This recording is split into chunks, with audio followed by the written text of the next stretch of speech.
Not a good sign. Oh no.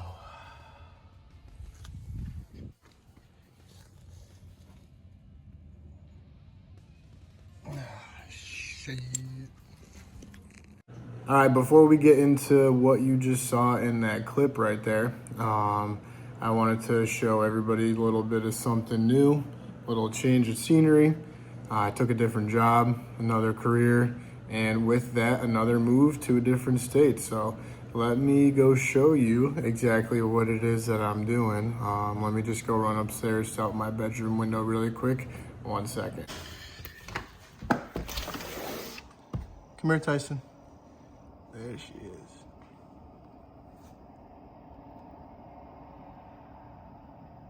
It's the coolest part about my job and living close. Nice clear night tonight too, so you guys will be able to see it pretty good. Tyson, come here, buddy.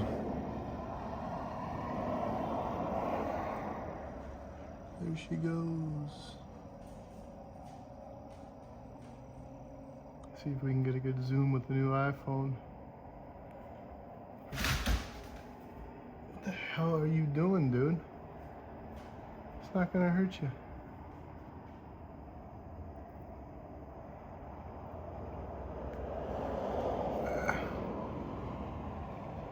Not that good. Be able to hear the roar here in a second.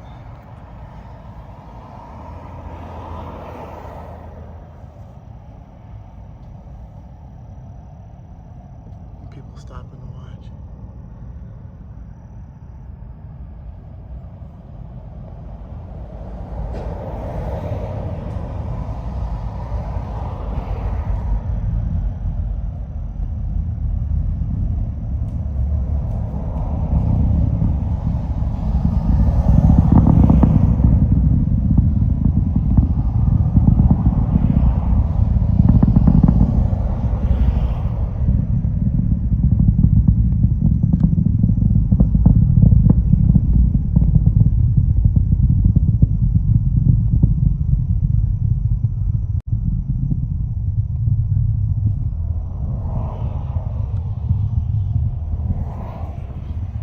Pretty damn cool if I do say so. It's about that should be my 18th or 19th one, and I've only been here for 4 weeks. So pretty cool. Tice, what happened, bud? I know that one shook the house. You didn't like that. It's okay. So, figured that'd be a cool video to throw in there for everybody. And as you can see, again, a lot has changed. So within the last month, took a job at SpaceX, moved from Ohio down to Cape Canaveral, Florida area, otherwise known as the Space Coast. I'm super pumped about that, but I really can't talk about it or post any photos or videos about what I'm doing. So let's switch gears and talk about my new financial burden, that is the Trans Am, as if I needed another one. So let's rewind to the clip right after my intro video. As you can tell, I ran into quite the little surprise there. I really don't want to spend too much time on this whole timeline that you're seeing right here. Basically, all you need to know is that it's been 8 months since I bought the car, and I still really don't have it running to its full potential. But you really don't need to know much about this timeline. Really, this is the stuff that I wanted to cover really quick. And I don't want to make this a super long, drawn-out video because at the end of the day, who really cares? Everything's fixed as of this recording and just have to move on. But I am keeping the car, and it is getting a little bit more work done. I found a gentleman out of West Virginia, goes by the name of Spence Dog. Super good guy. Really couldn't have done any of this without him. He took care of really all the big stuff, the wiring, the heavy lifting, and he went above and beyond. So I'm super grateful that I ran into him on Facebook.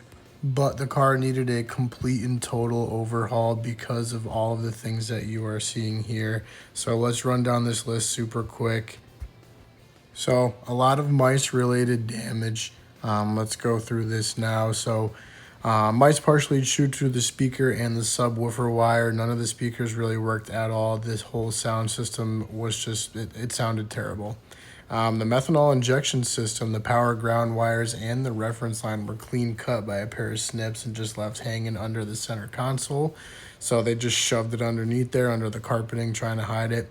Thankfully, the meth injection was not hooked up because it was plumbed to the windshield washer reservoir still. So if I hit that little, nozzle to spray it, it would have just sprayed methanol on the windshield. So not smart. The entire interior carpet behind the speakers, underneath the T-tops, and the sail panel were stuffed full of mice nests and droppings. Multiple dead mice behind the speakers. They were badly decayed, and the smell was just absolutely disgusting. After I took the speaker out, it pretty much just hit me in the face, and this is what I found. So that was great. The engine bay had cut and exposed wiring and had electrical tape over the top of it, just on the OEM wiring harness. There was RTV packed inside the transmission pan, and the actual pan was bent and warped. And then I saw that the gentleman actually went and posted a brand new 4L80 transmission pan on Facebook Marketplace after. So there you go. That's his actual listing, $200. Could have just given it to me, but no. So he obviously knew that was an issue as well. And then the car would not shift through the gears automatically or manually, really. So Spencer actually found that the add-on wiring harness was just loosely crimped together, and you can literally just pull it apart. It was not even, there was no positive connection whatsoever. And this one just really made me laugh. The fact that there's a FAST 102 rectangular port intake manifold on a 317 cathedral port head. So we were checking sensors, and we just happened to pop that off, and I noticed it, and probably should have put 2 and 2 together, but you just don't do that, right? So we had to put new gaskets in just to make it work for now. And then Spencer found the crank sensor wiring was damaged and chewed. The OEM engine wiring harness was cut in multiple locations, burned in a couple spots, left laying against the header in one spot, chewed by mice in a couple other locations as well. But that's not all. Let's scroll down a little bit here and keep this fun going, shall we? All right, this one was really, really the point where I wanted to almost get a lawyer and just try any possible way I could to this dude over. Number 11, the Holley wiring harness was chewed by mice, and the previous owner electrical taped over the damage, whether it be him, the guy that he bought it from, his buddy, his friend, whoever he was trying to help out. Pretty much caused weeks of, Spencer and I trying to figure out why the car did not want to run right. It'd be fine one second and then not good the next. We weren't getting signal to one of these sensors on the car, so it was not good. And this is what we found. So very obviously some sort of damage was there, and the electrical taped over this section. Spencer actually ended up finding it, weeks after I dropped the car off, trying to diagnose things that were going on. We thought it was a sensor. We did not know what was going on. It was this the whole time. So then I had to get an entirely new Holley harness. And if you know, those are not cheap. But anyways, let's keep going. Leaking fuel lines in the engine bay. The transmission pan, where the actual pan bolts to the case of the trans, had 7 stripped bolt holes. That had to be repaired. Access panel was just hacked with duct tape over the top. Nick Williams 102 throttle body was welded on and warped. The reference line from the intake manifold was unplugged, left hanging against the header, which melted it. The reference line from the turbo blow-off valve was actually chewed and had holes in it that went to the little manifold block. And the turbo that's on the car now actually is not the one that was advertised. He sold the billet one that he advertised with the car, so I need to find out what this one is. It looks the same, pretty sure it's the same, but not 100%. So I'll have to take that off and check. Don't look at the 7,500. That is how much I wish it costed me. Let's just say that. But honestly, at the end of the day, I don't want to harp on this too much. I want to continue with the video, show a couple clips, and show where it's at now.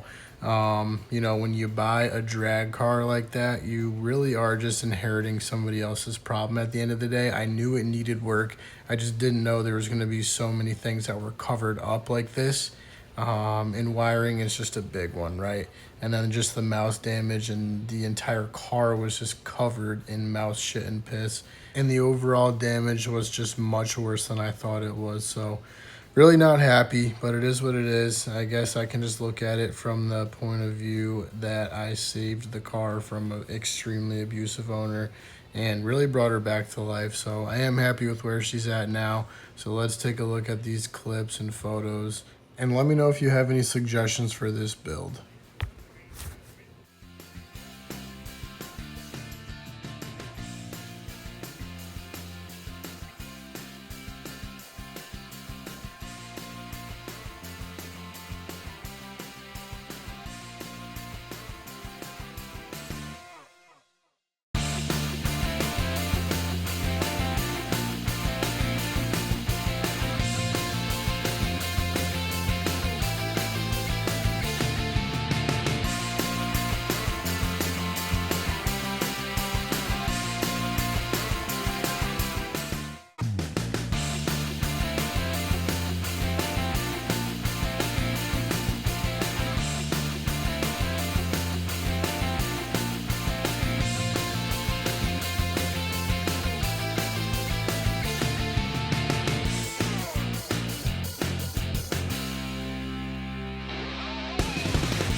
It's getting late. I'm wrapping up for the night. I just ripped everything out. I really just wanted to adjust the seat, and then there's just mouse shit everywhere. Wiring nightmare, worse than I thought. Random shit cut.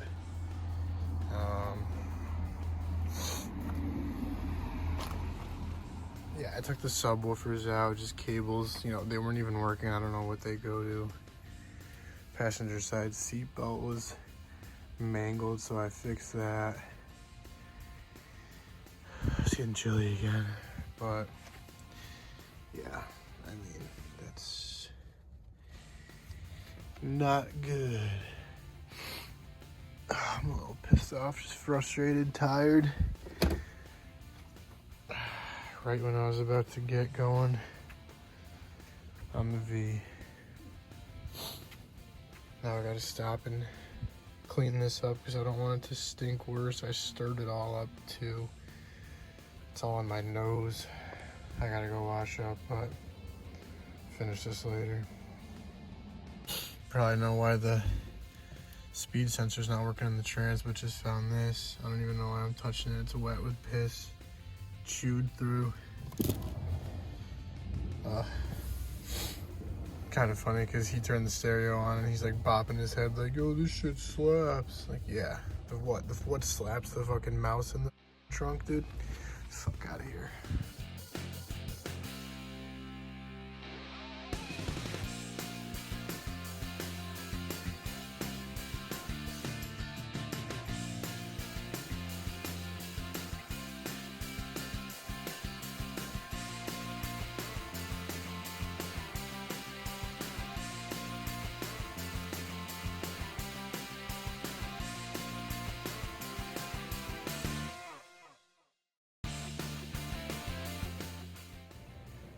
All right, we're on day 2 of ripping this shit apart. Finding more surprises. This isn't too bad back here. The carpet's gone. It's soaking wet, covered in mouse shit. Subwoofer wires were all chewed through, like I said. Bottom of the seats were wet. This thing was taking on some water up here in the front. This was all wet. I popped out that grommet to release all the water. Just trying to yank the rest of these wires I don't need through the firewall. All right, end of day 2.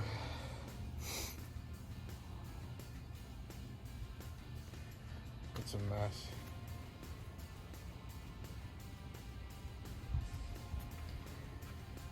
pretty much totally gutted at this point. I took the methanol injection controller, wiring, and plumbing out. I just got these left. I'm gonna get some plugs to block those holes off in the intake. And then I'm gonna pop off the front bumper, take out the washer tank, clean up some of the grounds down there. I'll save all this stuff for another day, but slowly getting there.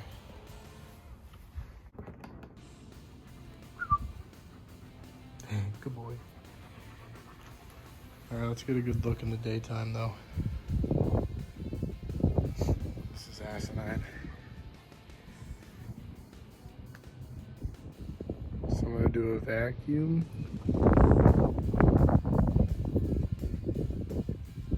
And a scrub.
All right, so as you can see, the car all of a sudden did not want to start at all.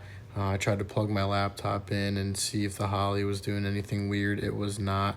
I put a bunch of posts in groups on Facebook, and a lot of people said that the VATs will sometimes do that, but this already had that bypassed. So I tried to redo it, still would not start. I tried a bunch of different things. I reached out to pretty much every GM car community that you possibly could. Nobody knew. I reached out to a couple of wiring guys, and they were just like, dude, I'm sorry. I have no idea how to help you at this point. And I even checked all the grounds. I replaced all the fuses. I tested all the relays. Everything was fine. And like, I really only took out the carpets and the speakers and left everything else before this, so I don't know what I could have done to make the car pretty much inoperable. So, I mean, as you can see from this video, like, why do you need to just utilize one of these wires on this plug, and then, you know, why even, it's just not the right way to do that. So it's just frustrating to see. It was just a mess, as you can see from this right now.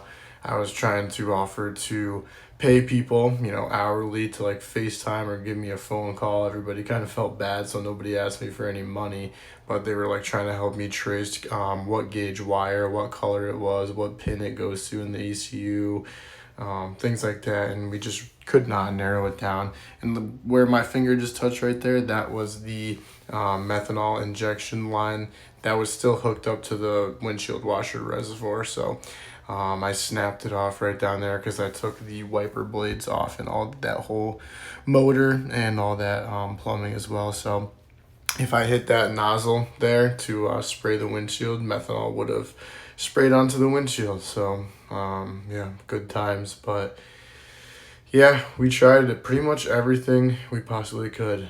So really not sure. I still actually don't know what I, knocked loose really to make the car not want to start anymore. I tried a new battery. Like I said, I've tried everything that I could within my, capabilities.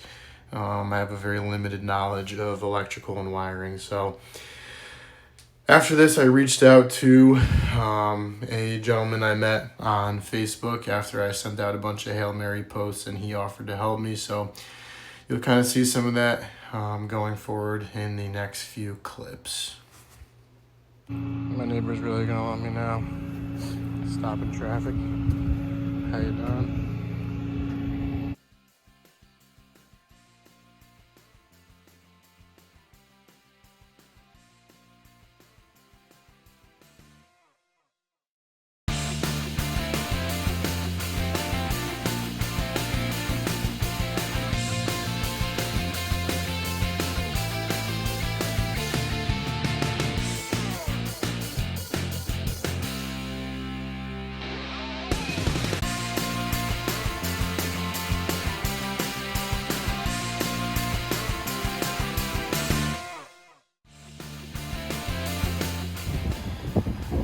All right, it's been a few weeks, had vacation, work's picking up a lot, been super busy. I got a bunch of goodies and I locked in parts and a wiring system for the Roach Runner here, or as Allie nicknamed it, the Mouse Trap, rightfully so.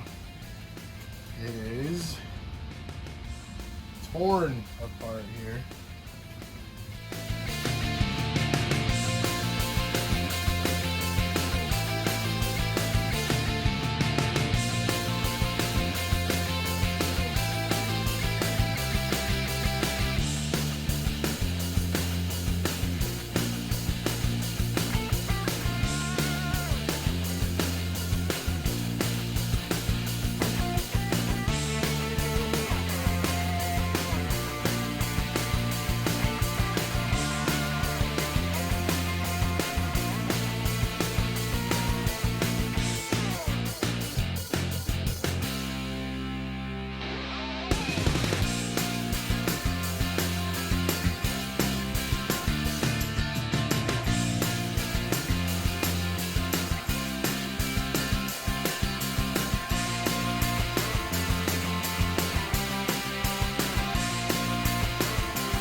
Time to go pick up the chicken.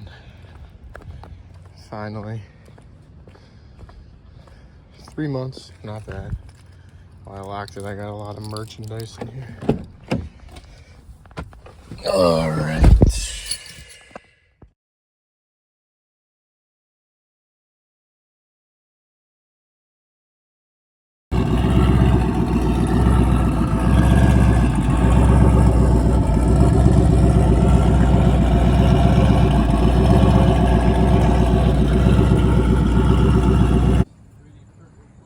Yep.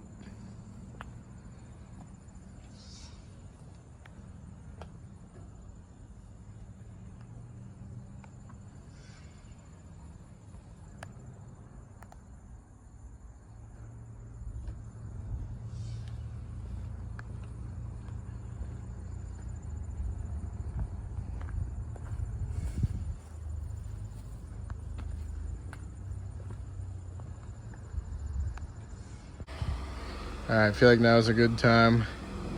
Had some hiccups, got her home, and the Holly bricked itself, so I finally figured out how to unbrick it. It's been days now, just sitting outside in the driveway. I honestly contemplated just selling this thing.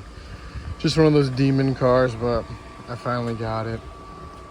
Just wanted to give a quick rundown because this is where I'm going to end the video for right now. So we have the onboard air system, got the RSM fuel cell and battery tray holder. Got all the nice wiring thanks to my guy Spence. You can see up there now that fancy keypad. Got the PDM, the Holly, everything's mounted nice. Got to get a passenger seat. Yeah, man. Really happy with how it came out. Was able to get everything mounted up. She's a little hot right now. Kubota switch, love it. Let's see if I can get the, there we go. And one of my favorite parts, I got the new LED lights. Can't see them too good right now. Let me throw the high beams on. Of course, when I took it for a ride too, I blew the pipe right off the intercooler there. That was fun. It was all ovaled out, so I fixed that. Which one? I think this is high beam. It should be high beams. Oh yeah. And I have the fog lights as well, but like I said, really happy. It all came together. She runs really good. She rips. I'm gonna put a couple videos in here now, me just putzing around. I just really was watching the air fuel ratios and the temp, and I just don't want to mess it up. So I'm just gonna keep it how it is for now.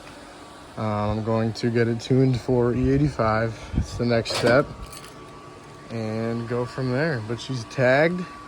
She's street legal.